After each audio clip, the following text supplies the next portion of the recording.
On this podcast, we explore the many dimensions of spirituality and how they intersect with everyday life. Join us as we dive deep into conversations about how people are serving humanity, embodying spiritual wisdom, and creating positive change in the world. From ancient traditions to modern practices, the Spirituality Now podcast is your space to discover, learn, and be inspired.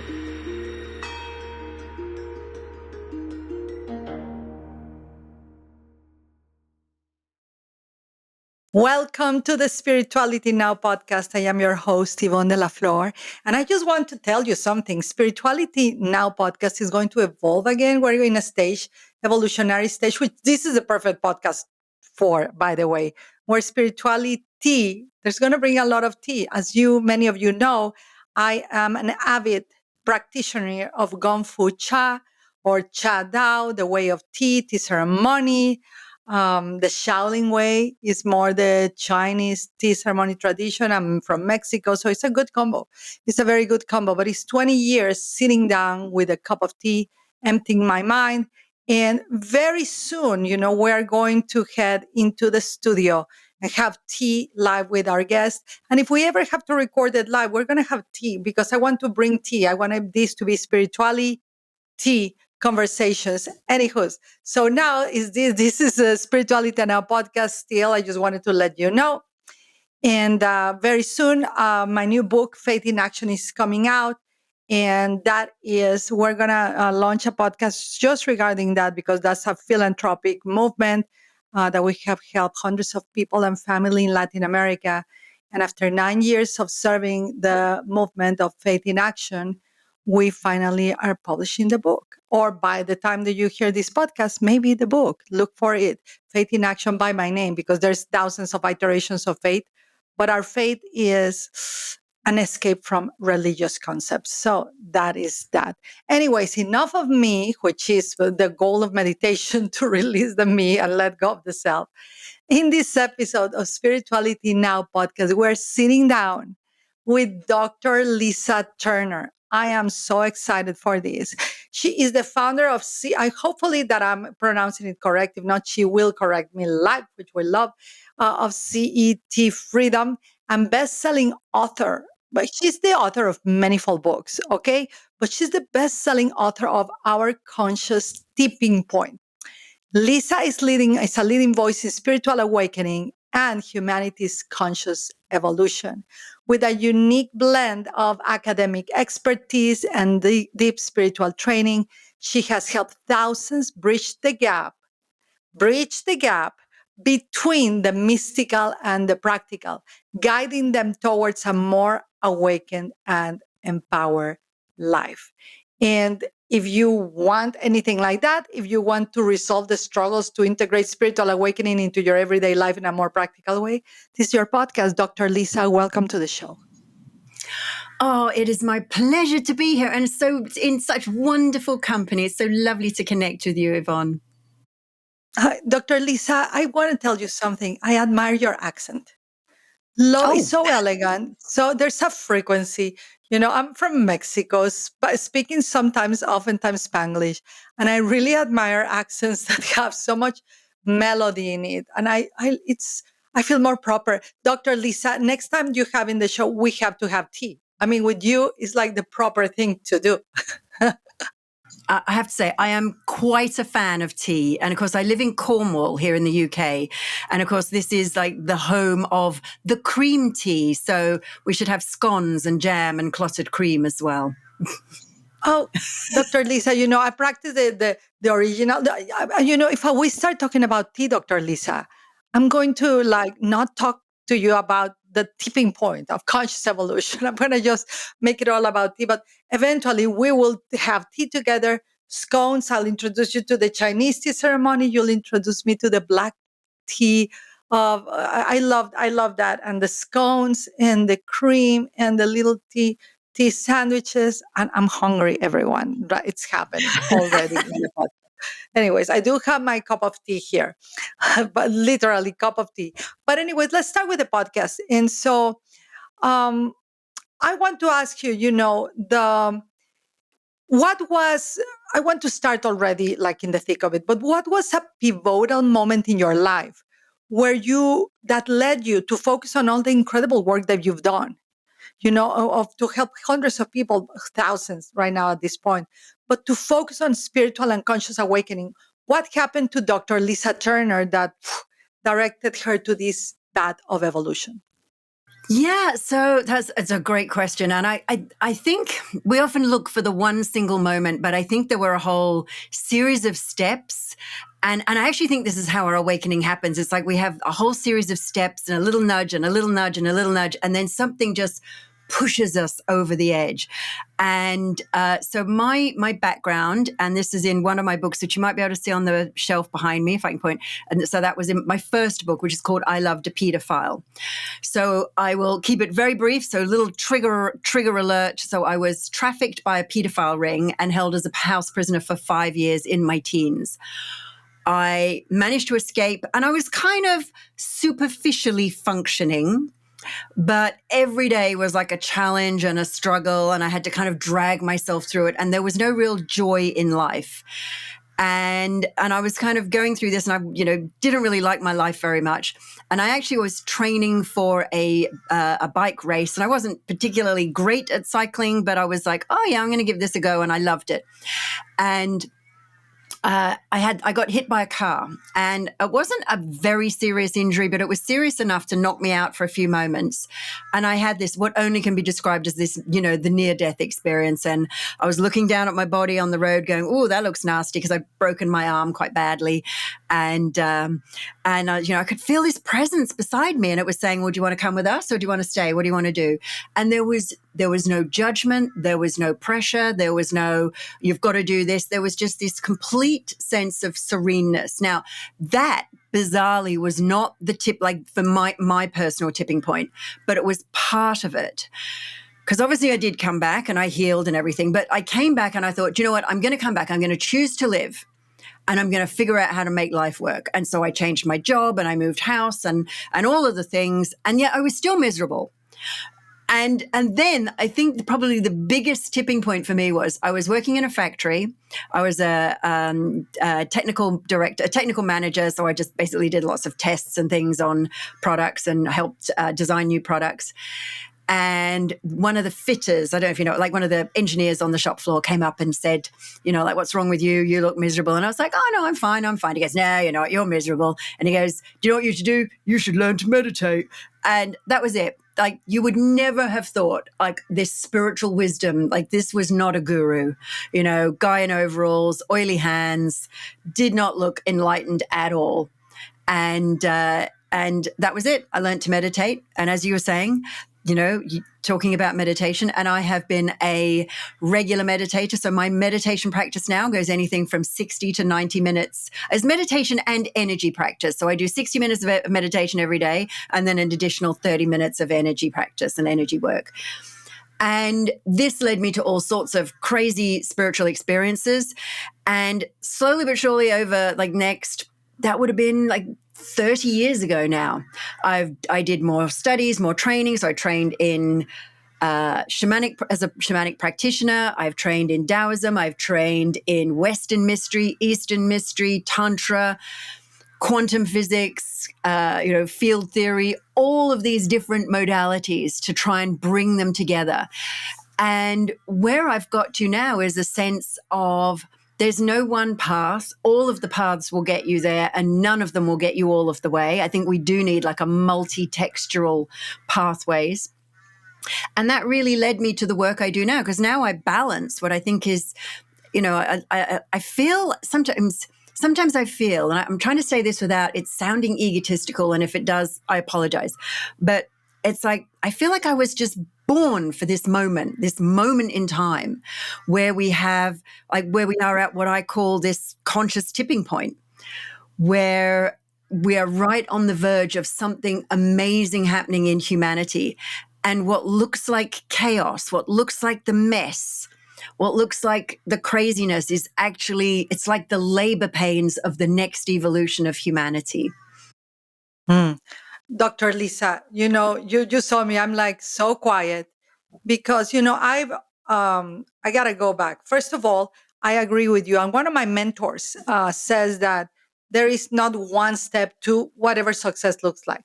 There's not one step to enlightenment. So I love that you said, there's not, it's infinite steps, right? He says it's infinite steps. There's like one step here, one step there, etc. So I love that just to come into that. And before we even go to the tipping point, it's you are the first guest that we have that has, I know people, but that has thrived and survived from human trafficking.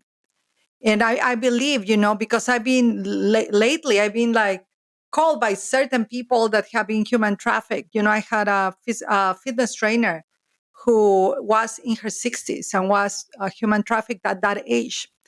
And because you know how it is. So I'm first of all, I just want to honor that you're back. Because it's human trafficking, pedophile ring. I mean, we're talking about the mud of the lotus. We're talking deep into the mud of the representation of, I don't even know how to call it right now, right? We're talking about that. And then we talk about the car incident that you had and the breaking of your arm, which, by the way, I relate. I had a near death experience when I was 17. I lost an arm and it was put back. And I relate to you too, that you share about the place that you felt no judgment. This is the most peaceful place I've met. No judgment, no something, and that they gave you a choice. You want to stay, you want to go. For me, there was no choice. They were like, "You are going back because you rascal person," you know. But how? Like, you were very young. How do you mind talking a little bit about this? Because I think this is the spiral, from the depths of the mud. And you are, I'm trying to link everything, and I want to honor the little Lisa, Dr. Lisa Turner, that came to share all of this and that survived that. So how you were very young, I imagine, right? So I was first and I talk about this as like the whole process of grooming because it was very much a coercive control, and it's complex and it's nuanced because a lot of people have this idea of trafficking of like they grab a kid and throw them in the back of a van. Now that happens, but it's actually rare. And the reason it's rare because it's much harder to keep a child and, or even a teenager or even an adult. It's much harder to keep them against their will. It's much easier, and it's actually relatively easy with somebody who's young enough to bend their will. So that's what happened to me. So I was first groomed. I first met him when I was 12. And he did the classic stages of grooming, which is they cast the net. They kind of just see who bites. Then they start to give you the treats and the gifts, and then they start to do the blackmail. And then there's the full on emotional blackmail, psychological manipulation that has you do anything for them. And you think that that's what a typically the I'm always reluctant to use the word victim, but the kind of, I don't know, Yeah, but it's true. It's true. Some people are victims. There. I think I that in think in the moment they are. spirituality, Yeah. yeah, some people are victims. And I Yeah. think they deserve that title, not the people that we are, or whatever we're doing. Like there's a victimization to the self, and there's a real victim. So Yeah. yeah. But how were you able to escape? So again, that wasn't like a single moment that I just suddenly ran and left. And it took me a long time to even really understand that I wasn't in a good place. I mean, I thought, oh, he loves me. He's caring for me. Everyone else is the enemy and he's my savior. Because that's the mind control piece that they do. Right. So it took me a long time, and it was really there were a few pivotal moments, and it was like a lot of like so many kind of spiritual experiences, I guess. So one of them was he used to do this thing, and if I'd been like naughty or done something he didn't approve of, he would sort of tell me to go and sit in the back room, and I wasn't allowed out. And he'd gone out, and I was still in this back room. And I remember thinking, like, somebody must come and save me. Please come and save me. Please, somebody see what's going on and come and save me. And I heard this voice. It was like when a car goes past and somebody yells out of the window and it kind of sounds strange. So it sounded like that, like a speeding car passed with a voice, and it shouted, "No one is coming." Now, it sound like in the moment, I was like, that's it. No one's coming. I'm stuck here. But then I realized, oh, that means I have to get myself out. Now, that was the most important thing. And that's actually why I don't like to use the term victim. Because while I thought I'm a victim, I have to wait to be rescued, that's all I did was sit and wait to be rescued. As soon as I realized, no, I can get myself out. Then it took me 6 months, and I had to do a lot of inner work. I had to do a lot of just I getting bet. I stuff. mean, Yeah. And just getting stuff organized. And I remember, like, I wasn't going to therapy or anything like that. This was, first of all, it wasn't very common then, but I did go obviously afterwards. But it was just like I had to kind of psych myself up and, really, really work on my own. And the only thing I can say is that I must have had my guides with me. And the one thing, people often ask, like, where were your parents in this? How, they must have been so, rude, mean and cruel to send you. And it's like, no, they were groomed as well. Because what the gang did and the ringleader did was they make the parents think the child is naughty. And so I used to get into trouble for doing nothing, like nothing stuff, I would get accused of things I hadn't done and nearly got suspended. So my parents, when this teacher said, I'll take her under my wing and I'll look after her, I'll get her on the straight and narrow, they thought they were doing the right thing. And after a while, they realized this is not a good situation. But by then, my mum knew she couldn't really get me out easily because I was so, like full on Stockholm syndrome and all of that. And the minute I went to my mum and I said, I think I want to leave. Like, there was no judgment. There was no, oh, I told you so. And like, oh, you should never have got, there was none of that. All she said was, the first words out of her mouth was, what do you need? What do you need? And that was the most, and that's the most powerful message that I got. That's like, wow, that okay, moves me. Yeah. And I mean, it does me still as well. And I just, so she helped me set up. And of course, I'd been so trapped. I didn't know how to do anything, even though by then I was 19. So she helped me set up a bank account. She started putting some money in the bank account. So I had my own finances. She helped me out. She says, okay, here's how you go and find a flat. You need to do this. And she just told me exactly what I needed to do. And so she helped me go and find a bed set in London. So I could, and we talked about, did I go back to Australia? Because that's where she was living. That's where I'd grown up. So, but I decided I wanted to finish my degree. And I think there was still, if I'm honest, I think there was an element of shame going back to my peers and friends in Melbourne. And so I thought, no, I'm just going to stay in London, and because it's a nice big town, big anonymous, and no one knew me. And so that's how I got out. And that's, yeah. Wow. Well, thank you. Thank you. And I know we could go deeper and the evolutionary thing, but I just wanted to acknowledge that because it's incredible. Now you are Dr. Lisa. You created CETfreedom. Am I pronouncing it correct? Yeah, you can either call it CETfreedom because it does stand for that, or sometimes I call it CETfreedom because it has lots of lovely I love puns. that. That's how we will say it in Mexico. CETfreedom. So I can link. I mean, all that you lived and wow, the grooming and all of that. It's very. I'm very proud of little Lisa, Dr. Lisa and your mom to create CETfreedom. It makes sense to create that, to help people not only, I mean, getting out of the grooming of people that have no connection to the God, getting out of the grooming of fear of evolution and all of that. You are kind of bringing the medicine into the wounds that you were inflicted and you are using them with power. So what is CETfreedom and how does CETfreedom helps people connect with, we're about to talk the higher self, but in a grounded, practical way, because, spirituality can go all over. And if we're not in the body, if we're not calm and center, it just becomes another rah, rah, rah moment, right? So tell us a little bit of CETfreedom and how does CETfreedom helps people connect with the concept of the higher self? Sure. So what CET does, so CET stands for Conscious Emotional Transformation, and it kind of does what it says on the tin, as we like to say here in the UK. It was actually from an ad campaign from years ago.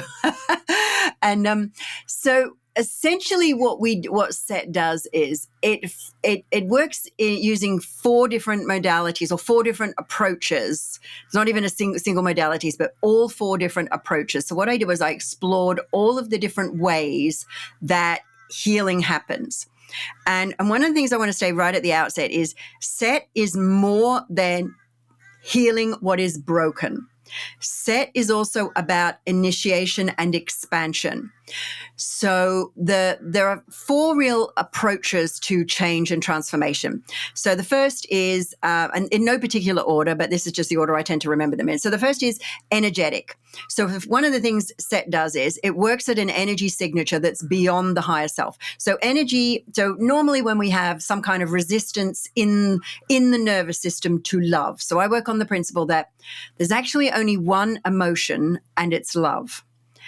And what we feel as a negative emotion is actually resistance to love.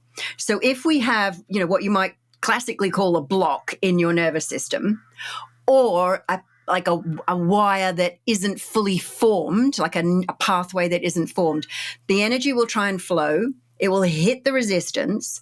And so what you have is high energy on one side and low energy on the other. Now, what most modalities do is they'll tap off where it's high and they'll boost up where it's low. So it's equal, because your nervous system is designed to notice difference. But then what happens is, because the resistance is actually still there, now it's equal both sides. So you feel okay. You feel great. But the resistance is still there. So over time, one side gets high, one side gets low. And that's why you need to go and have Reiki about once every 6 weeks. Yeah. And there's no disrespect to Reiki, because it does absolutely work, but it doesn't necessarily remove the block. So, and when I talk about Reiki, I'm talking about any energy healing that works on channeling energy and clearing painful emotions. So you take off the bad and you increase the good, or what you call bad. But it's actually just energy in the wrong place in your nervous system.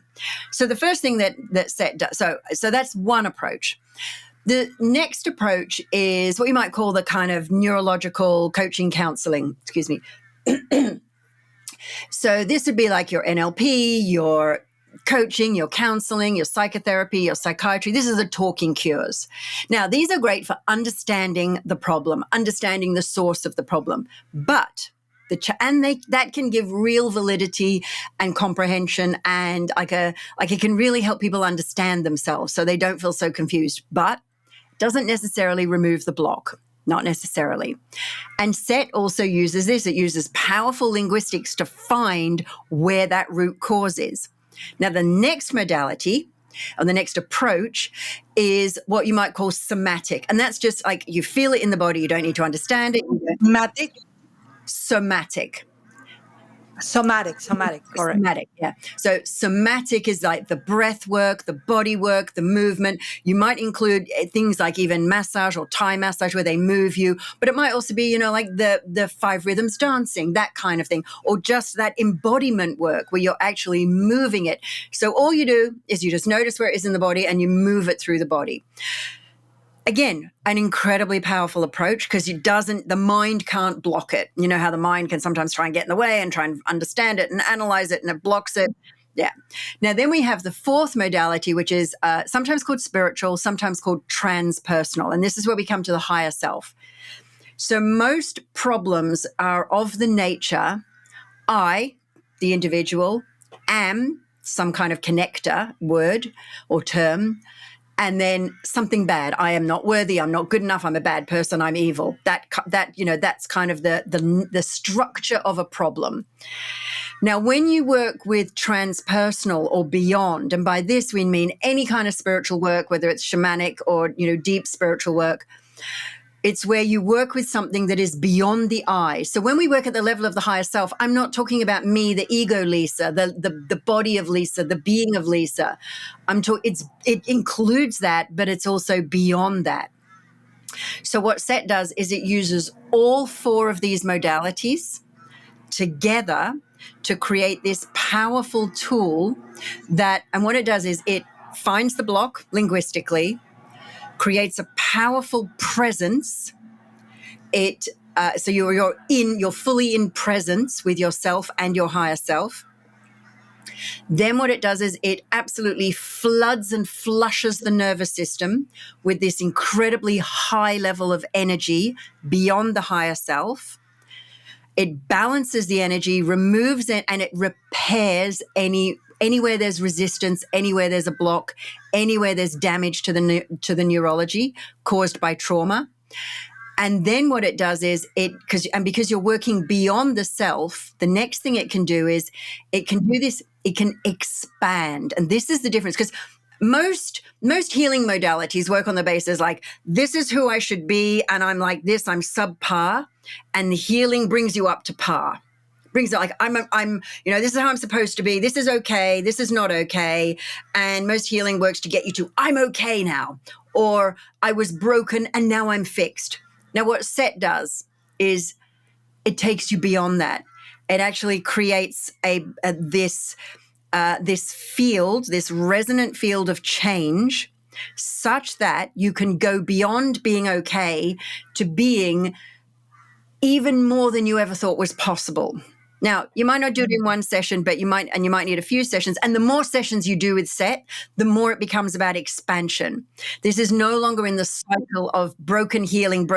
Now you're in the cycle of growth and expansion. Of growth and yes, healing and that's the level of the higher self. Now, I'm going to ask you to repeat just very briefly. Like I made a lot of notes, but so we have the energetic signature healing, right? Then we have the second one is, how do you call it? The neurological. So I just call sometimes I call it the language based one. So it's the things like sometimes they're called neurological healing, but things like NLP, neuro linguistic programming. Yes. NLP and all of that. Yes. Any of the talking cures, the coaching, the counseling, even things like hypnosis and past life regression. Right, a lot of there. Yeah, that would lie there. Now, some of these, there is overlap with some of them. So, for example, Reiki might be a little bit of energetic, might be a little bit of transpersonal, shamanic healing. So there is overlap. So you wouldn't box them all in tightly like that, but they're good examples of each of these. So you've got somatic is very clear. Yeah, that's just the body work. That's moving the body, breath work, where you just feel it and you do that. And that's kind of relative. I mean, I say it's relatively new to the scene. It's been around for, thousands of years. It was probably one of the earliest forms of healing that got lost in all the coaching, counseling. And I think, even in the spiritual community, I see a lot of people in the spiritual community working very deeply with things like past life regression. And I think the problem with that is it is only kind of linguistic. And what happens is people end up with this situation where they understand their problem. They know exactly why they've got this problem, but they've still got the problem. And they'll even tell you. Yes, they do. Do you know what? Your modality, I'm going to ask you, I think this is so powerful for people to know that energetical, the neuro, language area, somatic, and then spiritual, transpersonal, which is the higher self. I love that.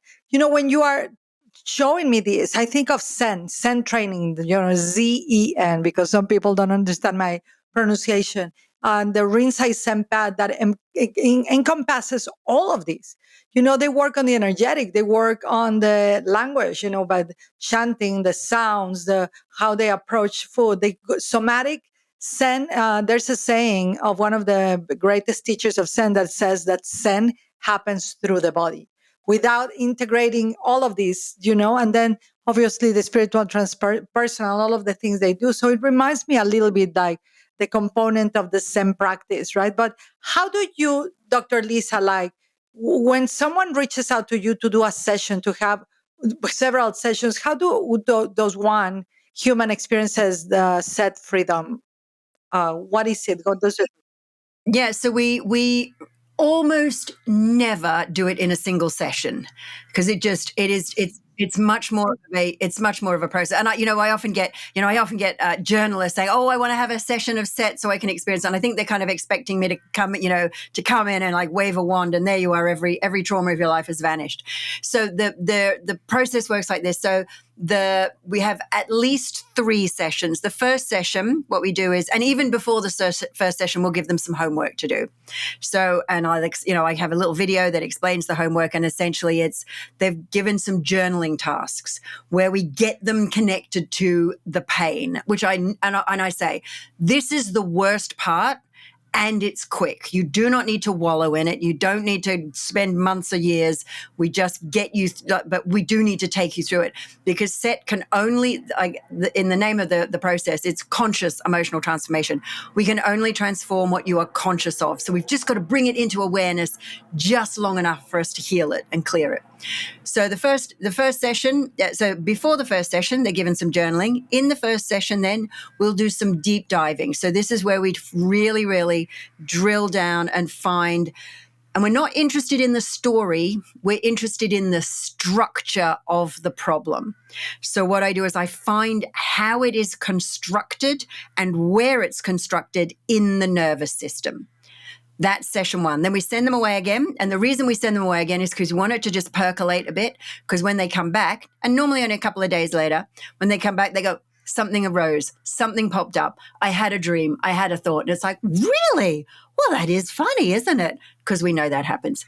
Then in the next session, what we do is we actually take every single bit of emotional pain, trauma, block, and we clear it, heal it, restore and repair in one session. Now, it's an intense session, but it's not painful, because the actual repairing of it, the SET process, is not uncomfortable. It's what happens in the build up to it. It's holding on to the problem that causes the discomfort. And a lot of people think, because they've heard of therapies and a lot of talking therapies where you go into the trauma, you talk about the trauma, you feel the trauma, and then you say, thank you very much, come back again, and come back next week and we'll do it all over again, in the hope that somehow talking about the trauma, feeling it, wallowing in the pain makes it go away. And I always say that that's like, if you don't like, if there's some kind of particular food that you don't like, say like, I don't like oysters, nothing against oysters, I don't like them. Like, it's like saying, well, let's just keep eating oysters till you get used to it. And then eventually, and it's like, I might get used to it, but I'll never like them. And just like wallowing in the pain doesn't make the pain go away. It just numbs you to it. It means you get used to it, so the trigger doesn't slap you in the face. So the second session of SET, we bring the pain into awareness, and literally it is minutes, like not even minute, moments, just so we can clear it. And we get our higher selves are connected. So at the level of the higher selves, at the super consciousness, we're connected. So their higher self actually does the work. Then at the end of that, all of the anger, sadness, hurt, guilt, shame, all of those blocks and resistances are cleared. And then we raise the energy and we make even new connections in that session. And that takes about 90 minutes. We always say schedule 2 Dr. hours. Lisa, let me ask you something about step number 2. So when do they do these live sessions, or are they online? Do you use any tools, or is it with your just conscious awareness directing people with your voice? How does that, how can people, because I know that people in the podcast are going to be like, can I have a session? How does this look like? Do I need to travel to No, you don't need to travel. It works amazingly on Zoom, and remotely. I prefer it on Zoom so I can see their face, so by some sort of video, so I can see them. But it works amazingly well remotely. I haven't actually had a face-to-face client. Probably almost since COVID. I've had a couple since COVID, but but even before COVID, because I have clients all over the world, and I have some pretty, like, the kind of clients that you have to sign an NDA to work with, So, and I have people who all they do is, and it's so funny, it's like, I don't know, I know almost nothing about them. and their lives, they will just go, okay, I've got this pain I want to clear. Okay, this came up. Great, let's clear that. And we literally just do a monthly or it's normally about every 2 to 3 months. They just come in, we do a full set cycle, and then they go away again. Now, they don't, and here's the thing I really want to make clear is it's not that they're in this endless cycle of healing. They're in the people who do this are in a space of they're leaders. They're leading us through the conscious tipping point. They are taking humanity to where nobody has gone. So they need to constantly be expanding their consciousness. And that's what SET does. The final piece of SET is it creates a field of expanded consciousness, growth, possibility, moreness, more awareness, more awakenedness. And that creating that space is what allows the higher self to just drop in.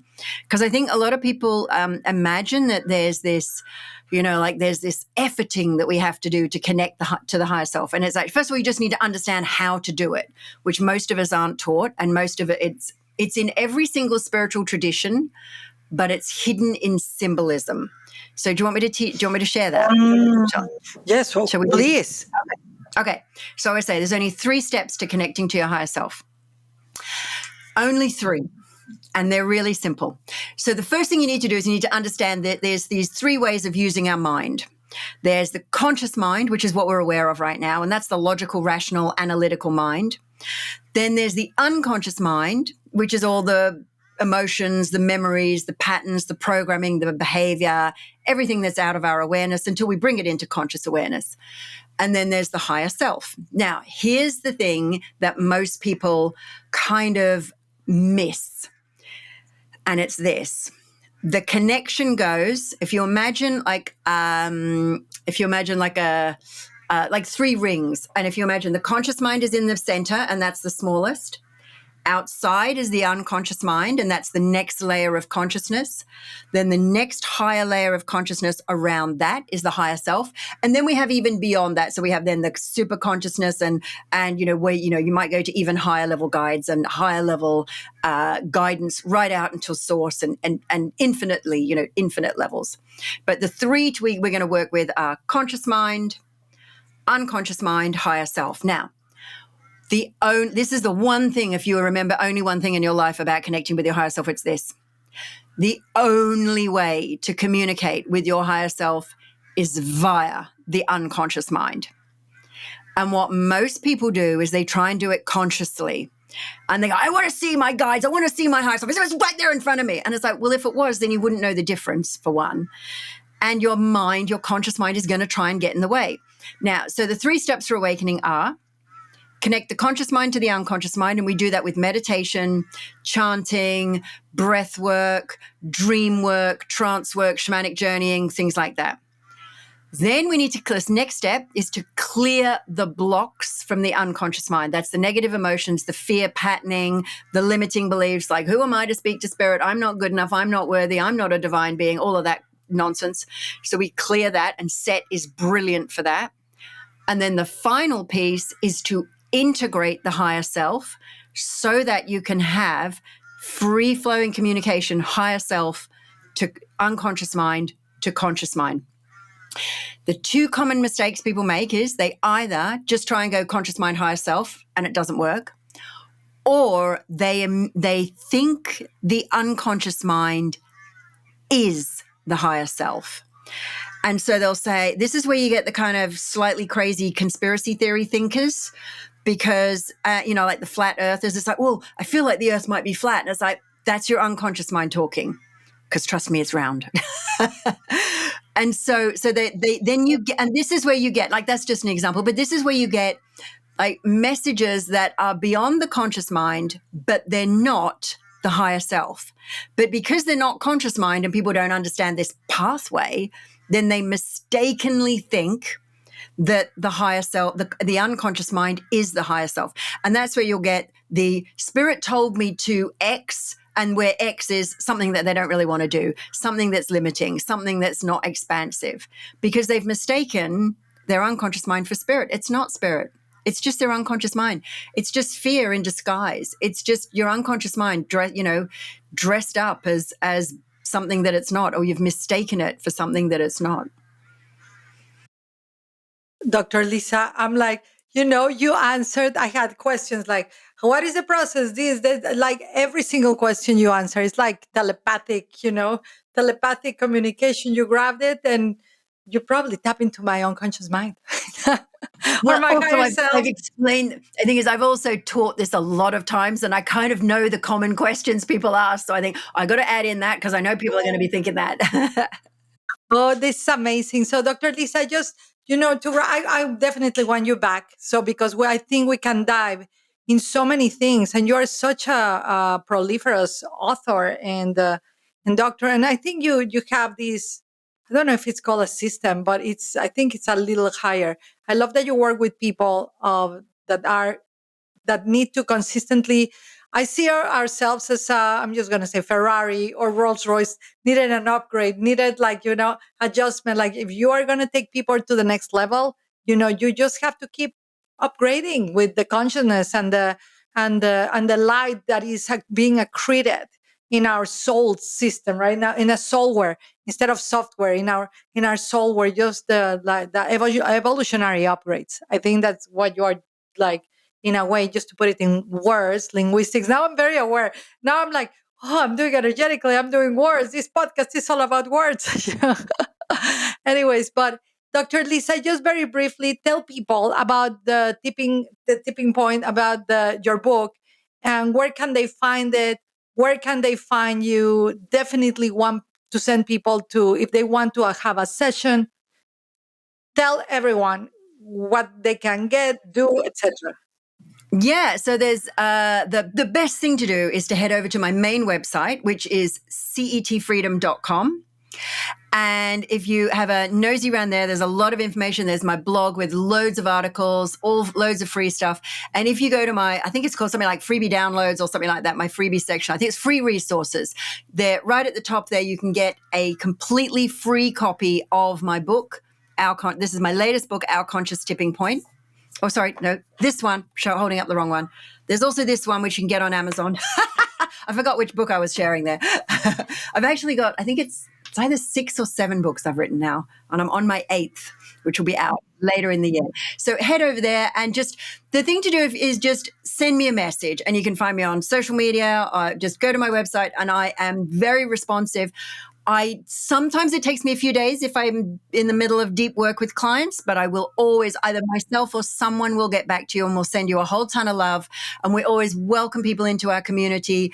And if you have any questions about anything, I'm really, really happy to hear more and just, answer anything that anyone asks. I'm very, very, I like to be welcoming to people. So You come feel on over. welcoming. You feel Oh, like a welcoming universe. So we are going to make sure to put for everyone, the website of Dr. Lisa, their book, the links, everything. And I'm glad. Go check the freebies section, because I can, if the podcast already is like it has us thinking and feeling and integrating and sensing and radiating. I think you're going to get a lot of support, especially if you want to really understand and connect and operate from a higher self perspective. And if you are in any path of leadership that many of our listeners are in spirituality now, the upgrading, the elevating, the always tuning, like a tuning fork, tuning yourself to the fork of existence, right now, you want to reach out to Dr. Lisa. Dr. Lisa, this has been a pleasure. I feel that I really need to have you, as I said at the beginning, we're going to begin to record some episodes on Studio Live. I hope that one day I get the privilege to drink the tea, eat the scones, and interview you live, because there's an energetic, how you say, the energetic signature, the transmission beyond the words is there. And I think there's some kind of transmission, mind to mind, heart to heart, with the only one emotion, if I learn something, which is love, which is very well transmitted in your words. Dr. Lisa, thank you so much for being with us today. I'm very grateful. thank you so much. It's been my absolute pleasure to be here and to connect with you and all of your beautiful listeners. So thank you. Thank you so much. And thank you, everyone. Please give it a like, subscribe. We're on YouTube, Spotify, or wherever the podcasts are. And follow Dr. Lisa, please, on social media. Reach out to her.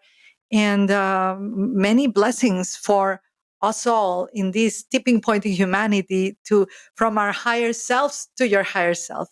I love you. Thank you. See you next time. Thank you for tuning into the Spirituality Now podcast. We hope today's episode has inspired and empowered you on your spiritual journey. If you enjoyed this conversation, please subscribe, leave a review, and share it with others who may benefit from it. Remember, spirituality is not just something we practice, it is how we live, how we serve, and how we connect. Stay grounded, stay inspired, and keep evolving. Please join us next time for more enlightening discussions. And until then, take care and be well.